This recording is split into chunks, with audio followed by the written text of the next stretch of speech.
내가 옳다라고 하는 건 반드시 해야 되고 집에 돌아가는 길에 교통사고가 났으면 좋겠는 거예요. 제가 중고등학교 때는 진짜 좋아했어요. 의사회원의 단점을 공개해달라고 하셨는데요. 회원님만의 스트레스 관리법. 코로나 이전에는 플라잉 요가를 제가 했었거든요. 그게 굉장히 릴렉스하고 스트레스를 줄이는 데 도움이 많이 됐어요.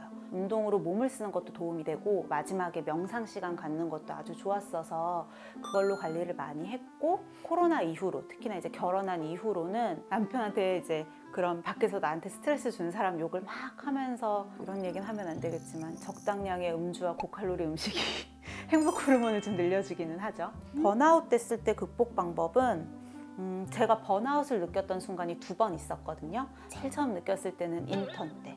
인턴 때는 무슨 생각까지 들었냐면 집에 돌아가는 길에 교통사고가 났으면 좋겠는 거예요. 그러니까 정말 막 죽을 만큼이 아니고 그냥 어디 부러지는 정도의 교통사고만 나면 내일 출근 안 해도 되겠지? 이런 생각을 했던 적이 있어요. 그럴 때는 저희 언니가 진짜 많이 도와줬어요. 저희 언니는 의사가 아니어서 제가 막 무슨 의학적인 얘기를 하고 뭐 환자 얘기를 하고 레지던트들이 어쨌고 막 이런 얘기를 해도 알아듣지도 못하면서 새벽 2시간, 3시간 제가 전화해서 막 울고불고 하면 다 받아줬던 것 같아요. 공부하다 지칠 때 주로 뭐 하면서 쉬셨나요? 제가 중고등학교 때는 god를 진짜 좋아했어요. god가 저의 그 원동력이었거든요. 그러니까 어떻게 하냐면 하루 내가 공부하는 할당량을 제가 만들어요. 그 공부를 오늘 잘했어, 내가 스스로 칭찬을 받을 만해 하면 god 동영상을 볼 수 있는 기회를 저에게 주는 거예요. 그래서 30분 동안 god 동영상 보면서 이렇게 기숙사에서 스태퍼를 하는 그 힐링 시간을 갖고, 대부분 의대생들은 점심이나 저녁을 그 구내 식당에서 해결을 하고 빨리 가서 공부를 하거든요. 근데 저는 이제 그때가 제 20대 때 꽃필 때인데, 특히 내가 대학로 한복판에 사는데 구내 식당에서 그런 밥을 먹고 싶지 않았어요. 그래서 저랑 잘 맞는 친구들이 좀 있어서 늘 밥은 나가서 사 먹었어요. 아, 그것도 있네요. 이른바 뮤덕이라고 하죠. 빠져가지고 같은 공연도 막 여러 번 보기도 하고 캐스팅 바꿔가면서 보기도 하고, 그러면서 공연 보면서 스트레스를 푸는 것도 있었던 것 같아요. 의대생은 하루 암기량이 얼마나 되는지 궁금해요. 하루 암기량은 정말 많아요. 저희가 이제 보통 PPT 그 수업 자료를 A4 용지로 8장으로 분할해가지고 프린트를 하거든요. 그걸로 하루에 100페이지 넘죠? 고등학교 때 공부하는 것처럼 그렇게 원리적으로 공부하는 친구들은 거의 없어요. 그 이전에 기출문제들 선배들이 복원해 놓은 것들 위주로 해서 임팩트 있게 딱딱딱 공부를 해야지, 그걸 통으로 다 외우기에는 거의 불가능한 수준의 암기량이다 라고 생각하시면 될 것 같아요. 그 다음 질문도 거의 비슷한데, 고개 숙이자마자 한 방에 훅 하고 집중을 잘한다거나 한 번만 읽어도 외우는 거는 거의 불가능해요. 저는 그냥 그랬던 것 같아요. 외우기 위해서 썼어요. 무조건 그냥 계속 쓰면서 했고, 특히 그거를 이렇게 깜지처럼 막 쓰는 게 아니고 예쁘게 정리하면서 계속 반복을 해서 둘째 손가락, 셋째 손가락 사이에 늘 굳은 살이 있을 정도로 필기나 이렇게 쓰는 걸 많이 하면서 외웠고요. 31살에 의대 들어가도 적응을 잘 할 수 있을까요? 하시는데 전혀 걱정하지 않으셔도 됩니다. 의대 자체가요, 워낙에 재수생, 삼수생도 많고 편입생도 많고 그런 환경이라서 다양한 연령층이 모여있는 그룹이 의대생 그룹이 아닐까 싶거든요. 수련을 할 때도 똑같아요. 심지어 저 수련 받을 때 교수님보다 나이 많은 동기 오빠도 있었거든요. 그러니까 나이는 전혀 신경을 안 쓰셔도 됩니다. 출산하고 나니 육아하면서 다이어트 하기가 쉽지 않을 뿐더러 아가씨 때처럼 다이어트를 하려고 해도 살이 빠지지 않아요. 호르몬 때문일까요? 실제로 출산을 겪으면서 여성의 호르몬이 한번 다시 세팅이 되거든요. 체질이 좋은 쪽으로 바뀌신 분도 계세요. 오히려 살이 더 잘 빠지고 그 다음부터 이게 잘 유지가 된다. 그런데 어떤 분들은 출산을 하고 나서 살이 더 잘 찌는 체질로 바뀌었다. 이게 출산을 겪고 바로 육아와 맞물리면서 잘못된 생활 습관으로 인해서 몸의 호르몬 세팅이 잘못돼서 그래요. 그래서 이런 분들이 참 다이어트 어떻게 해야 되는지 많이 물어보시는데요. 출산 후 다이어트는 굉장히 중요하지만 또 조심해야 돼요.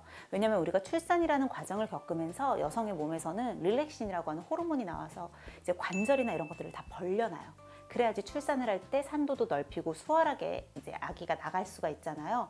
그렇다 보니까 이 시기에 과도하게 운동을 하게 되면 관절이 상해요. 우리가 뭐 산후풍이라고도 하고 손목 아프다라고 하는 것도 이런 호르몬의 영향 때문이 좀 있거든요. 운동을 과격하게 못하기 때문에 먹는 것에 대한 조절이 필요합니다. 다이어트를 하면 무조건적으로 모든 영양소를 줄이시는 분들이 계신데 단백질은 많이 먹는다고 내 몸에 쌓여서 살이 되지 않거든요.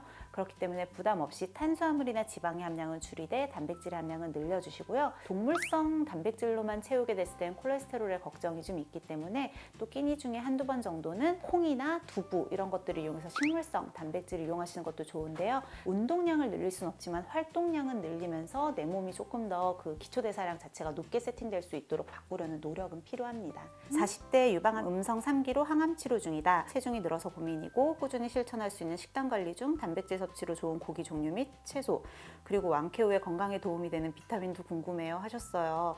항암 치료 중이셔서 상당히 힘드시고 또 건강에 대한 이제 우려나 관심도 많으신 것 같아요. 근데 일단은 항암 치료 중에 체중이 느셨다고 체중 관리를 하시는 건 권해드리지 않습니다. 유방암 같은 경우는 여성 호르몬의 영향이 있기 때문에 실제로 치료 과정 중에 체중의 변화가 많거든요. 급격히 찌기도 하고 빠지기도 하고, 지금은 최대한 체력을 유지하시는 방향으로 가주시는 게 좋을 것 같아요. 식단 관리하실 때 사실은 과도하게 지방 섭취라는 게 병에도 안 좋으실 수가 있어서 얘기한 대로 단백질을 많이 섭취하시는 게 좋은데요. 닭고기 종류를 드신다거나 생선류를 드시는 게 더 좋을 것 같아요. 소고기나 돼지고기를 너무 좋아해서 드셔야 된다고 하면 등심같이 이렇게 기름기가 많은 부분보다는 이왕이면 안심이나 뭐 뒷다리살 같이 기름기가 좀 적은 부분을 섭취를 하시는 게 더 좋죠. 완치 후에도 일부의 약을 계속 복용을 하시는 경우가 있거든요. 그래서 요거는 항암 치료가 다 끝난 후에 연계되어 있는 가정의학과로 보내드린 경우들이 많아요. 그래서 어떤 치료 받았는지 리뷰 후에 필요한 이런 영양제 같은 것들도 같이 추천을 해주시니까 암생존자 뭐 이런 치료 교실 같은 것들이 있거든요. 이런 걸 좀 방문해 보시면 더 구체적인 도움이 되지 않을까 싶습니다. 혜연님 근무하시는 병원은 어딘가요? 했는데 지금은 코로나 상황이나 이런 것 때문에 제가 병원 근무를 안 하고 있어요. 올해 내로 하려고 계획 중이거든요. 개원을 하면 의사회원에서 또 정보를 드릴 테니까 진료를 보러 찾아와 주세요. 의사회원의 단점을 공개해 달라고 하셨는데요. 사실 저는 단점이 되게 많기는 하죠. 뭐 외모적인 것부터 시작해가지고 여러 가지 컴플렉스가 되게 많았는데 나를 좀 받아들이는 방법을 많이 알게 된 것 같아요. 그래서 체형적인 부분에 대한 컴플렉스나 외모에 대한 컴플렉스도 그냥 보완할 수 있는 방법, 이런 것들을 많이 찾게 되고 하면서 크게 내 단점이 뭐다 하고 의식하고 살진 않아요. 근데 결혼 생활을 하면서 남편이 얘기하는 저랑 살면서 제일 피곤하고 좀 힘든 부분이, 제가 강박적인 게 좀 있거든요. 내가 옳다라고 하는 건 반드시 해야 되고, 어떤 일을 할 때도 계획을 다 세워서 3시에 유튜브를 찍어요. 그러면 12시부터 1시까지 사이클을 타고 1시부터 2시까지 준비를 하고 2시부터 2시 반까지 강아지랑 잠깐 놀아주고 2시 반에 택시를 잡아서 3시까지 가지. 이게 계속 이 단위로 다 계획을 세우는 거예요. 되게 타이트하게 짜고 그걸 다 맞춰서 해낸 거에 대한 성취감을 느끼는 편이라고 해야 되나? 좀 피곤하죠? 듣기만 해도 좀 피곤하지 않아요? 이게 또 20대 때는 저도 에너지가 넘치니까 그 강박을 가지고도 되게 잘 살았다가 30대 후반이 되니까 스스로도 좀 힘들더라고요. 그래서 이제 남편과 더불어 좀 놓아버리는 법을 배워가고 있는 과정입니다. 의사회원! 오늘은 의사회원에서 좀 특별한 시간 가져봤어요. 앞으로도 여러분들이 많은 관심과 또 사랑 주시면 더 양질의 퀄리티 있는 컨텐츠, 또 가끔씩은 이런 재미있는 컨텐츠들 만들어 올게요. 자, 오늘 내용 마음에 드셨다면 구독과 좋아요, 알림 버튼까지 꼭 눌러주세요.